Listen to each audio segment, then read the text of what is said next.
Mais les États-Unis ont été le sponsor principal d'Israël et de tous les crimes israéliens. Je veux dire, les États-Unis couvrent tout ce que font les Israéliens, que ce soit en Palestine, que ce soit dans le reste de la région. Hein, ils donnent un soutien inconditionnel.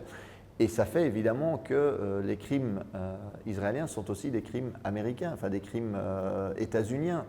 Et c'est, je pense, tout à fait admirable qu'au sein des États-Unis, il y ait autant de gens qui essayent de se mobiliser, qui essayent dans des conditions très difficiles, avec une répression très importante, qui se disent « nous, on ne laissera pas faire Trump, on ne laissera pas faire les États-Unis, parce que ce qui se passe à Gaza, ce ne sont pas nos valeurs, ce ne sont pas, comment dire, ce n'est pas cette humanité-là que nous incarnons ».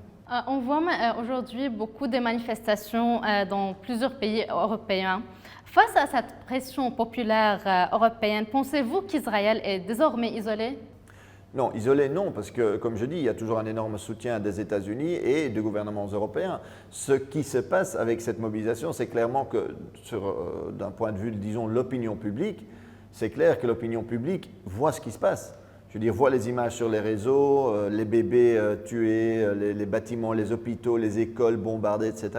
Donc c'est vu. Et donc, oui, l'idée qu'Israël est innocent, joli, etc., oui, s'est effondrée dans une grande partie de l'opinion publique. Mais il y a un soutien toujours des dirigeants d'un point de vue économique, diplomatique, etc. Et donc ça, il faut vraiment qu'on tacle comme problème et qu'on dise, voilà, Israël aujourd'hui dans la région se comporte comme un État paria, comme on disait à l'époque, qui bombarde, qui viole toutes les règles du droit international.